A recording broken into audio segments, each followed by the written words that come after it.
चलो देखें व्रत। व्रत में आपको कल परसों रेखागणित में बता चुका था, बात नहीं। देखें व्रत, ये आपका व्रत, इसमें एक केंद्र बिंदु होता है, ये आपकी परिधि है। परिधि का नाम परिमिति भी कहते हैं। क्या बोलते हैं? परिमिति या परिधि या परिमाप, तीनों एक ही शब्द है। परिधि, परिमिति, परिमाप। तो वृत्त का परिमाप बराबर होता है, देखो वृत्त का परिमिति, वृत्त की परिमिति बराबर 2 पाई r। अब देखें, आप कहोगे सर ये क्या है? दो तो आपका सूत्र में आता है, पाई का मान होता है हमेशा 22/7। 22/7। इसको अगर दशमलव में लगाओगे तो ये पाई आपने अपरिमेय संख्या में पढ़ा था। जब आनंद का पहला चैप्टर पढ़ रहे थे तो उसमें बताया था कि पाई एक अपरिमेय संख्या है। अपरिमेय माने जिसे मापा ना जा सके। अब देखो वही पाई आ गया है। इसका क्यों? क्योंकि 7 का भाग हम 22 में देते हैं तो देते जाते भाग पूरा होता ही नहीं, इसलिए कैसी है? अपरिमेय। देखो 7 का भाग आपने 22 में दिया, 7 3 21, एक बचेगा 10 हो जाएगा, लगेगा दशमलव, एक पे शून्य बढ़ जाएगा 10 हो जाएगा, 7 एकम 7। अब 10 में से 7 जाएंगे, 3 बचेंगे, 3 पे दशमलव लगा ही है तो अपना शून्य बढ़ जाएगा, तो कितने हो जाएंगे? 30, 7 चौको 28। अब फिर 2 बच गए हैं, 2 बच गए हैं ना। 2 का भाग 7 का भाग 20 में देंगे तो 7 दूनी 14। फिर 6 बच गए हैं, 20 में से 6 14 जाएंगे, 6 बचेंगे, 6 पर शून्य बढ़ जाएगा तो 60 हो जाएंगे, 60 हो जाएंगे तो 6 7 8 56। फिर 4 बच गया, 4 बच गया तो 40 हो गया, 40 हो जाएगा तो 7 पन्ना 35। फिर 5 बच गया, 5 बच गया तो कितना हो गया? 50 हो गया, 7 7 49।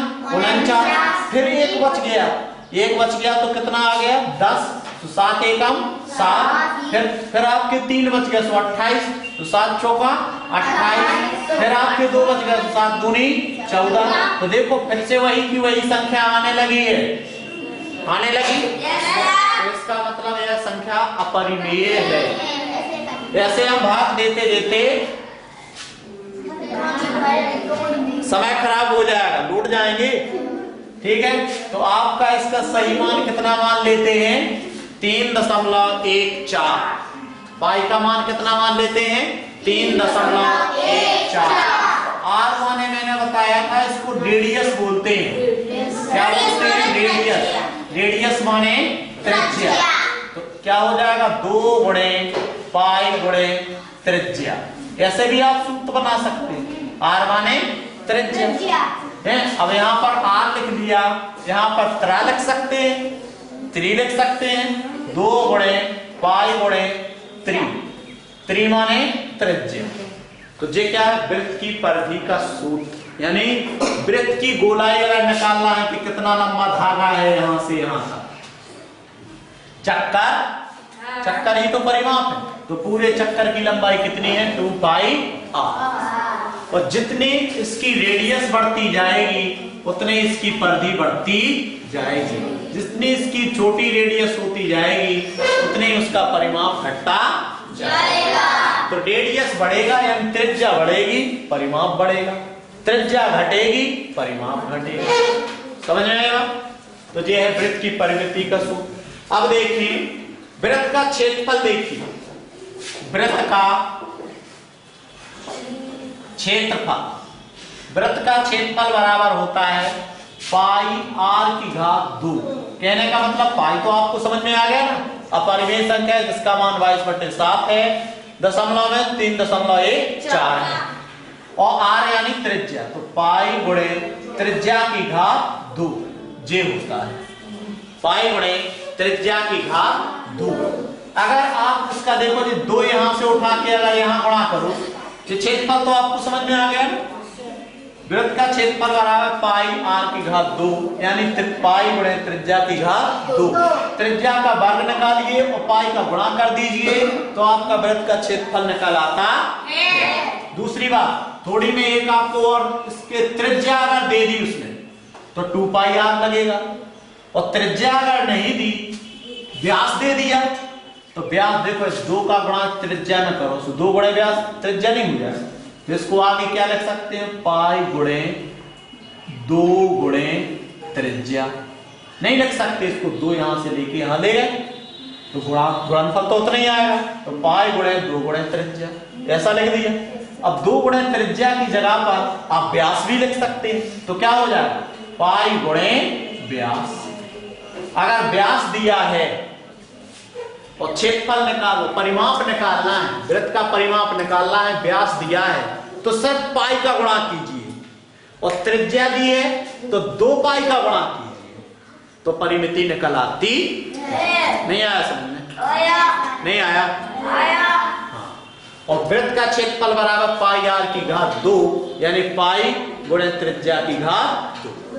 उसके बाद अब देखें वृत्त में, वृत्त आपने देखा होगा, पूरे वृत्त में केंद्र पे कितने अंश का कोण बनता है, 360। अब मान लीजिए जे यहां पर कितने अंश का कोण बना, 90। अब हमें इस वृत्त की इस धनुष का, इस चाप की लंबाई चाहिए, चाप की लंबाई चाहिए, तो ये पूरे वृत्त की लंबाई का कुछ भाग है, वृत्त की लंबाई का कुछ भाग है, तो इसमें आपका सूत्र लगेगा चाप की लंबाई बराबर, चाप की लंबाई बराबर, चाप की लंबाई बराबर थीटा बटे 360 गुणे 2 पाई आर, थीटा बटे 360 गुणे 2 पाई आर। 2 पाई आर क्या है बताओ, 2 पाई आर आपकी वृत्त की पूरी परिधि है, और 360 आपके पूरे वृत्त का कोण है,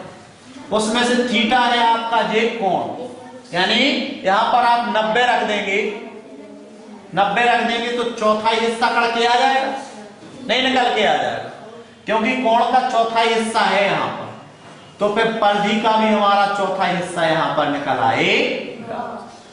ठीक, तो चाप की लंबाई बराबर थीटा बटे 360 गुणे 2 पाई आर। एक तो ये सूत्र हो गया। अब चाप का क्षेत्रफल इतने का ही हमें क्षेत्रफल निकालना, पूरे वृत्त का नहीं निकालना, तो पूरे वृत्त का तो पाई आर की घात 2 था, और इतने चाप का क्षेत्रफल यानी इतने वृत्त खंड का क्षेत्रफल, वृत्त का टुकड़ा है ना, तो इसको बोलेंगे वृत्त खंड का क्षेत्रफल, वृत्त खंड का क्षेत्रफल बराबर थीटा बटे 360 गुणे पाई आर की घात 2, क्योंकि जब क्षेत्रफल निकालना तो पाई आर की घात 2 लगेगा, परिधि चाप निकालना तो पाई आर 2 पाई आर लगेगा, परिधि का सूत्र लगेगा। ठीक, अब आपको क्षेत्रफल निकालना है, तो अब थीटा बटे 360 क्यों लगाया, क्योंकि जितने वृत्त पे कोण बनेगा उतने उसका क्षेत्रफल रहेगा, छोटा कोण तो छोटा क्षेत्रफल, और बड़ा कोण तो बड़ा क्षेत्रफल, और बड़ा कोण तो और ज्यादा क्षेत्रफल, और बड़ा कोण तो और ज्यादा क्षेत्रफल, जितना कोण बढ़ता जाएगा उतने उसका क्षेत्रफल बढ़ता जाएगा। आगे बात, तो वृत्त खंड का क्षेत्रफल बराबर थीटा बटे 360 गुणे पाई आर की घात 2। उसके बाद इसमें दे दिया है उसने क्या, चाप की लंबाई, वृत्त खंड का क्षेत्रफल बराबर, क्षेत्रफल दे दिया, जो दे दिया। अब देखें रास्ता, आप लोग उपकार में सवाल पढ़े थे कि रास्ते का क्षेत्रफल ज्ञात करना पड़ता है, कहां पे, जब हम एक आयताकार बाग लेते हैं, ये आपका आयताकार बगीचा है, अगर इसके बाहर से रास्ता बनाया गया तो क्षेत्रफल निकलता है, या अंदर से रास्ता बनाया गया तो रास्ते का क्षेत्रफल निकाला जाता है, निकाला जाता है। तो उसमें आपको क्या करना पड़ता था, बड़े का क्षेत्रफल बटे छोटे का क्षेत्रफल, बड़े के क्षेत्रफल में से छोटे का क्षेत्रफल घटा देते थे तो हमारा रास्ते का क्षेत्रफल निकल आता। नहीं आया समझ भाई, बड़े आयत के क्षेत्रफल में से छोटे आयत का क्षेत्रफल घटा देते थे तो रास्ते का क्षेत्रफल निकल आता था, तो रास्ते का क्षेत्रफल बराबर बड़े का क्षेत्रफल बटे छोटे का क्षेत्रफल। ऐसे हमारा वर्गाकार खेत में भी था कि अगर वर्गाकार खेत है, इसके बाहर से हम रास्ता बना रहे हैं तो रास्ते का क्षेत्रफल क्या, तो रास्ते का क्षेत्रफल बराबर बड़े वर्ग का क्षेत्रफल ऋण छोटे वर्ग का क्षेत्रफल, ऐसा लगाते थे उसमें।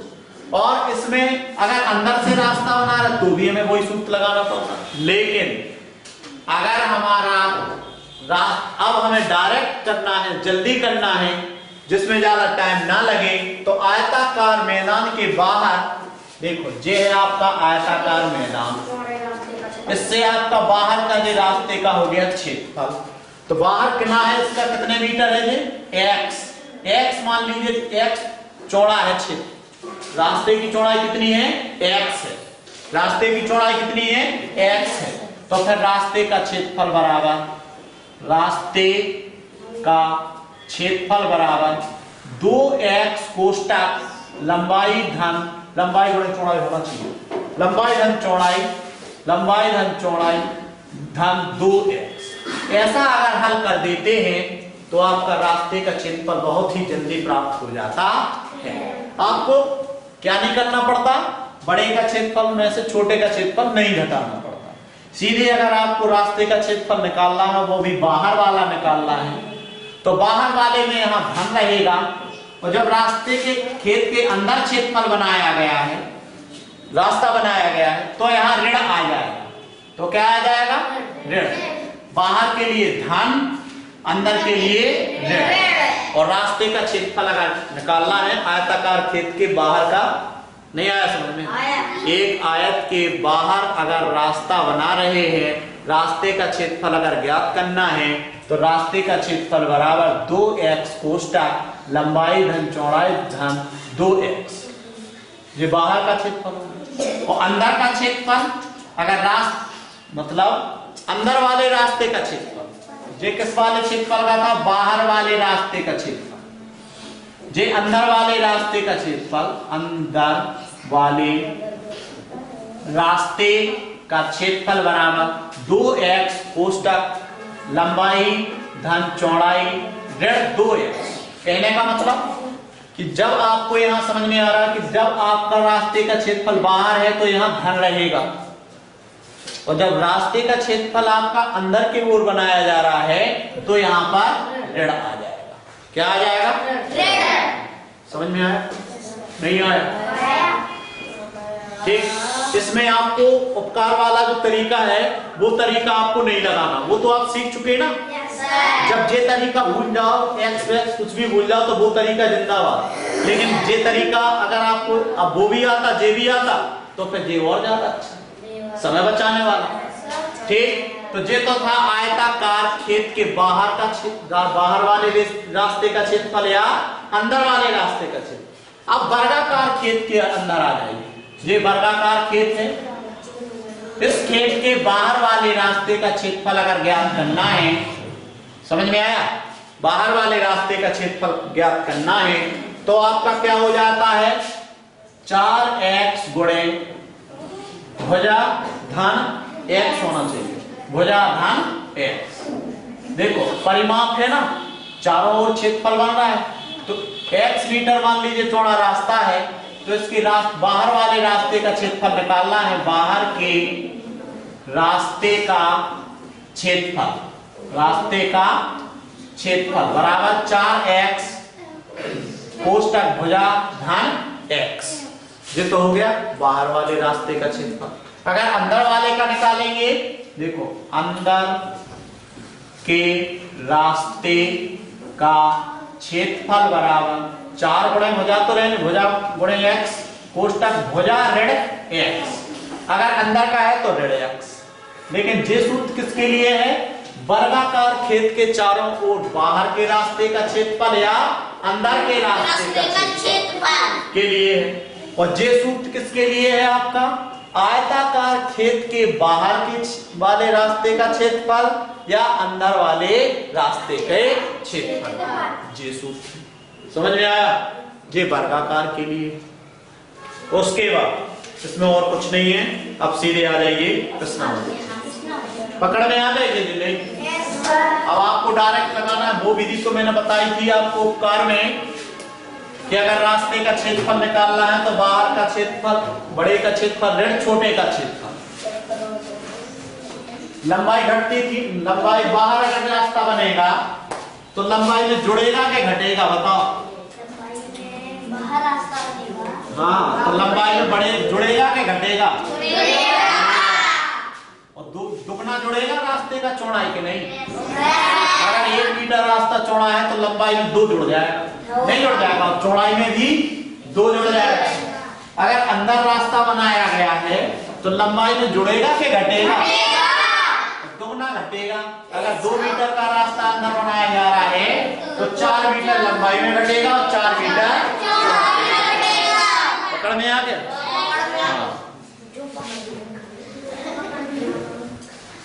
मतलब आपके कॉन्सेप्ट क्लियर होना चाहिए, सोच गलत जगह न चली जाए। सोच गलत जगह चली, आप भटके समय खराब किया, दिमाग खराब किया, आने वाला सवाल चला गया। सोच को इतना बांध के रखो विचारों को कि वो हमेशा सही रास्ते पे ही चले। चलो अभ्यास प्रश्न नंबर 80।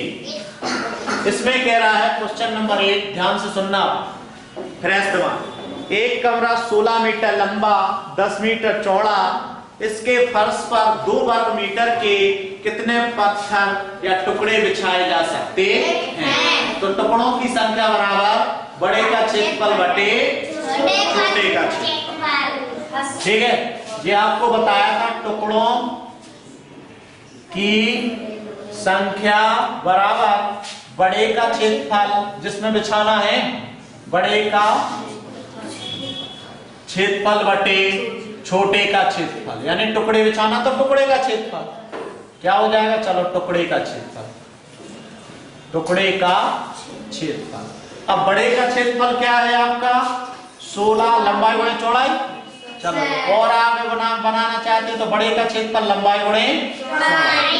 छोटे का क्षेत्रफल क्योंकि वर्गाकार है छोटा, 2 वर्ग मीटर, फर्श पर 2 वर्ग मीटर के कितने टुकड़े बिछाए जा सकते हैं? अच्छा, तो इसमें भी 2 वर्ग मीटर, उसमें लंबाई गुणे चौड़ाई क्षेत्रफल ही दे दिया है सीधा।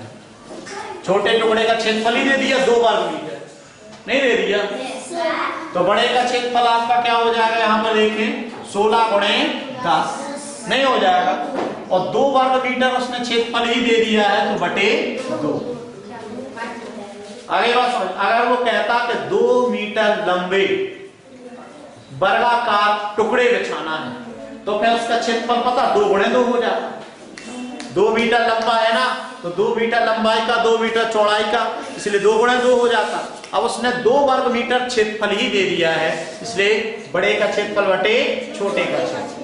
2 एकम 2, 2 अट्ठे 16 और 16 8 धाम के 80। कितने टुकड़े चाहिए पड़ेंगे? 80 टुकड़े।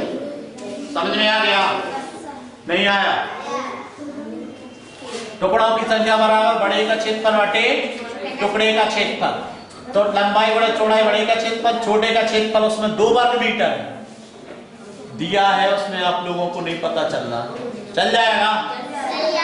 हाँ, क्वेश्चन नंबर 2 पे आ जाइए। किसी वर्ग के विकर्ण को अगर 11% बढ़ा दिया जाए तो वह वर्ग के क्षेत्रफल में प्रतिशत वृद्धि होगी। 21% आएगा। सुने, मान लीजिए ये आपका वर्ग है, ये आपका विकर्ण है अभी कितना? x। इसको 100 मान लीजिए। क्या मानते हैं? 100। अब इसमें 11% वृद्धि कर दी तो कितना हो जाएगा बताओ? 111 नहीं हो जाएगा, 11% वृद्धि कर दी इसलिए 111। अब इसका क्षेत्रफल और इसका क्षेत्रफल, और फिर दोनों में कितनी वृद्धि हुई? वृद्धि गुणा 100 बटे मूल का क्षेत्रफल, मूलवान। ठीक, तो इसकी पहले भुजा निकालनी पड़ेगी, इसकी भी भुजा निकालनी पड़ेगी। तो भुजा बराबर क्या होता है बता? अरे आपने विकर्ण का सूत्र लगाया था, विकर्ण बराबर आपको पता है √2 गुणे भुजा। तो भुजा निकालना है तो विकर्ण बटे √2। तो विकर्ण है आपका 100 का, √2 हो गई आपकी, बटे में पक्षांतर कर दीजिए इसका, तो बटे में आ गई। बराबर क्या निकली आपकी? भुजा। ये इसकी भुजा निकली। क्षेत्रफल निकालेंगे तो भुजा गुणे भुजा। अरे वर्ग का क्षेत्रफल निकालते हैं तो भुजा गुणे भुजा नहीं होता है, भुजा गुणे भुजा। भुजा गुणे भुजा यानी √100 बटे √2 है एक भुजा, गुणे 100 बटे √2 है दूसरी भुजा। दोनों का क्षेत्रफल 100 गुणे 100 बराबर 10,000 नहीं होता 10,000। और √2 गुणे √2 बराबर √4 का वर्गमूल 2 बराबर कितना आ गया? 5,000। मान लीजिए इसका क्षेत्रफल कितना है 5 है। नहीं आया समझ में? आया। अब इसकी भी विकर्ण निकालना, विकर्ण निकला ही 111। तो विकर्ण बराबर आप लोगों ने पढ़ा था √2 गुणे भुजा, और भुजा निकालना है तो √2 आपका बटे में चला जाएगा विकर्ण में। तो क्या हो जाएगा भुजा बराबर, ध्यान देना 111 बटे √2। विकर्ण 111 का है ना, विकर्ण की जगह 111, √2 आपका बटे में आ गया। तो भुजा बराबर 111 बटे √2। इतना समझ में आ गया। अब इसका भी क्षेत्रफल निकालना है। तो क्षेत्रफल बराबर क्या होता है, भुजा गुणे भुजा नहीं होता, यानी 111 बटे √2 गुणे 111 बटे √2। 111 गुणे 111 करोगे तो 1 2 3 3 2 1 1 2 3 1 2 3 2 1। ऐसे ही नहीं था पढ़ा, कहां सीखा था? अरे मॉडल प्रैक्टिस में नहीं सीखा था, कई जगह सीखा है। 1 1 का गुणा करते तो 1, 11 का गुणा करते तो 1 2 1, और 3 1 से 11 करें तो 1 2 3 2 1 होता है। तो इतना बटे √4 का वर्गमूल होता है 2। तो ये आ गया बड़े वाले का क्षेत्रफल। ये किसका आ गया? बड़े वाले का क्षेत्रफल। अब क्षेत्रफल में आप अंतर कितना वृद्धि हुई, तो वृद्धि गुणा 100 बटे मूलमान। तो पहले वृद्धि तो निकालो, जे बड़े का क्षेत्रफल है, जे आपका छोटे का क्षेत्रफल है, तो वृद्धि बराबर, पहले वृद्धि बराबर बड़ा क्षेत्रफल ऋण छोटा क्षेत्रफल, बड़ा क्षेत्रफल ऋण छोटा क्षेत्रफल, बड़ा क्षेत्रफल ऋण छोटा क्षेत्रफल। याद रखना क्योंकि सरल नहीं है ये।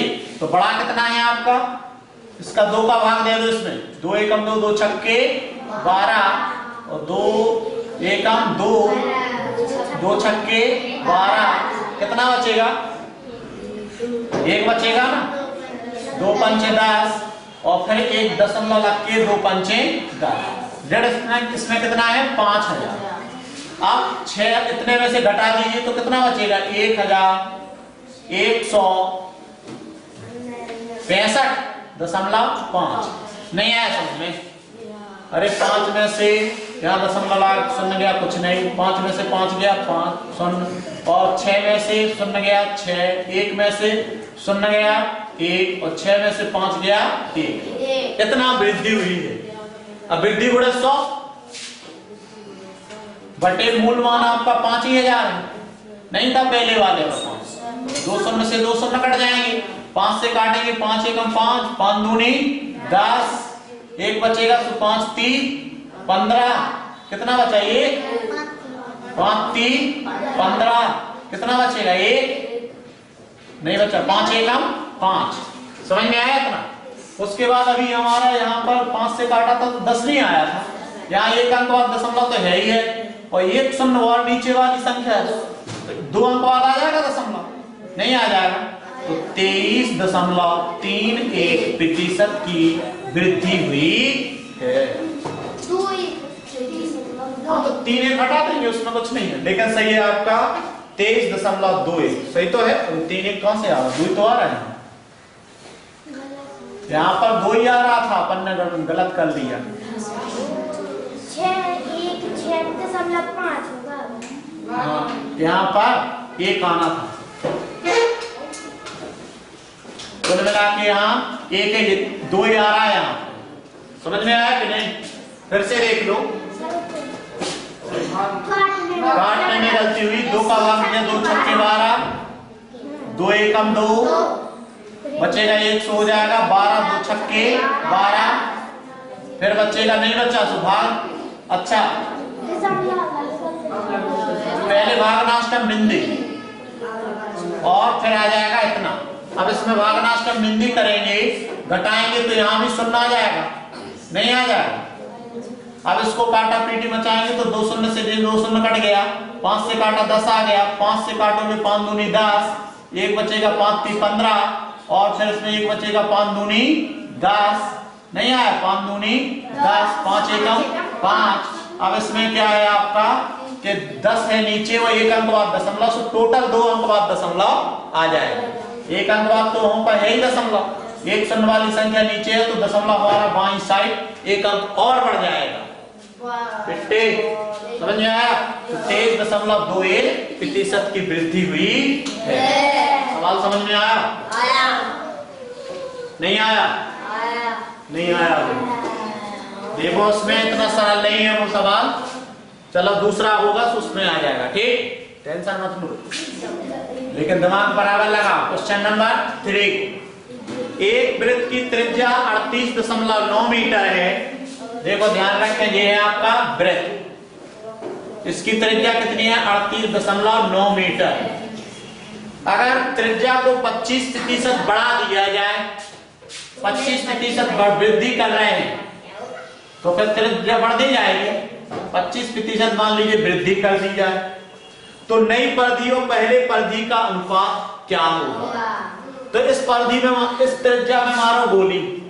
इस जब प्रतिशत की बात कर रहा है तो प्रतिशत माने पहली वाली की त्रिज्या मान लेते हैं 100, पहले वाले वृत्त की त्रिज्या 100, और इसमें 25% की वृद्धि हो जाएगी तो दूसरे वाली की त्रिज्या 125। पक्का? ठीक। अब दोनों की परिधि का अनुपात क्या होगा? तो इसकी परिधि क्या होगी आपकी? पहले वाली की परिधि 2 पाई r होता है, स्मॉल r, और अनुपात ए इसकी क्या होगी? 2 पाई कैपिटल R। क्यों? अरे ये बड़ी वाली R है ना, ये स्मॉल r माने छोटी त्रिज्या, कैपिटल R माने बड़ी त्रिज्या। समझ में आया? है तो वही बात। तो इसमें दो तो है, ये पाई है आई, और R आपका 100 है बटे इसका 2 है, ये पाई है, ये 125 है। 2 से 2 कट गया, पाई से पाई कट गया, और 25 चौको 100, 25 पंचे 125 बराबर 4:5। नहीं आया समझ में? नहीं आया? अरे इस 38 का अगर 25% निकालते रहोगे तो 2-3 दिन नहीं लग जाएंगे, इसलिए उसको मारो गोली।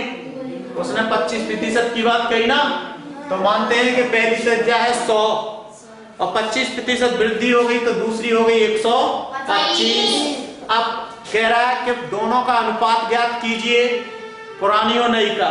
तो पुरानी है आपकी 2 पाई r, नई हो गई 2 पाई कैपिटल R। नहीं आया समझ में? कैपिटल R जानते हो, स्मॉल और कैपिटल, ये हो गई। अब पुरानी वाली की 2 पाई स्मॉल r, नई वाली की 2 पाई कैपिटल, यानी 2 से 2 कट गया और पाई से पाई कट गया, 25 चौको 100, 25 पंचे 125 बराबर 5:5। समझ में आ गया? नहीं आया?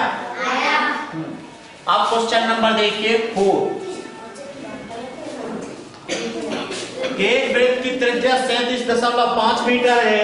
यदि त्रिज्या को दुगना कर दिया जाए तो वृत्त के क्षेत्रफल में कितने प्रतिशत वृद्धि होगी?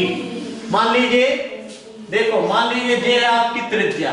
अब वो कह रहा है कि पहली त्रिज्या कितनी है? 37.5 मीटर, और दूसरी त्रिज्या दुगनी कर दी तो 37 दूनी कितना होता है? 74, और 1 5 और 75। आप कितने मीटर कर दिए जी? 75 मीटर की कर दी। नहीं आया समझ? तो वृत्त के क्षेत्रफल में कितने प्रतिशत वृद्धि आएगी? तो देखो आपको मैं इसमें भी गोली घलवाना चाहता हूं। क्या कहना चाहता हूं कि पहली त्रिज्या जो आपकी थी मानिए 100, ठीक है। अब त्रिज्या दुगनी हो गई तो क्या हो जाएगा? 200। 200 की नहीं हो जाएगी त्रिज्या? त्रिज्या 200 की हो जाए। अब क्षेत्रफल में प्रतिशत वृद्धि, तो पहले क्षेत्रफल निकालना पड़ेगा। क्षेत्रफल में प्रतिशत वृद्धि, तो क्षेत्रफल बराबर क्या होता है? वृत्त का क्षेत्रफल बराबर होता है पाई r की घात 2, ये छोटे वाले का क्षेत्रफल, और बड़े वाले का पाई कैपिटल R की घात 2, ये बड़े वाले का क्षेत्रफल। अब आपको क्या करना है? प्रतिशत वृद्धि करना है। तो देखो क्या करें, कैपिटल R वाले क्षेत्रफल में से स्मॉल r वाला क्षेत्रफल घटाइए तो अंतर आ जाएगा, वृद्धि नहीं आ जाएगी। ये बड़े का क्षेत्रफल ऋण छोटे का क्षेत्रफल, ये अंतर आ गया। अंतर गुणे 100% वृद्धि तो निकालना है बटे मूलमान। मूल माने पहले वाला मान।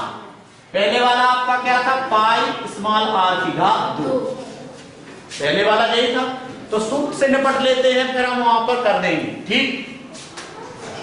अब यहां पर पाई आपका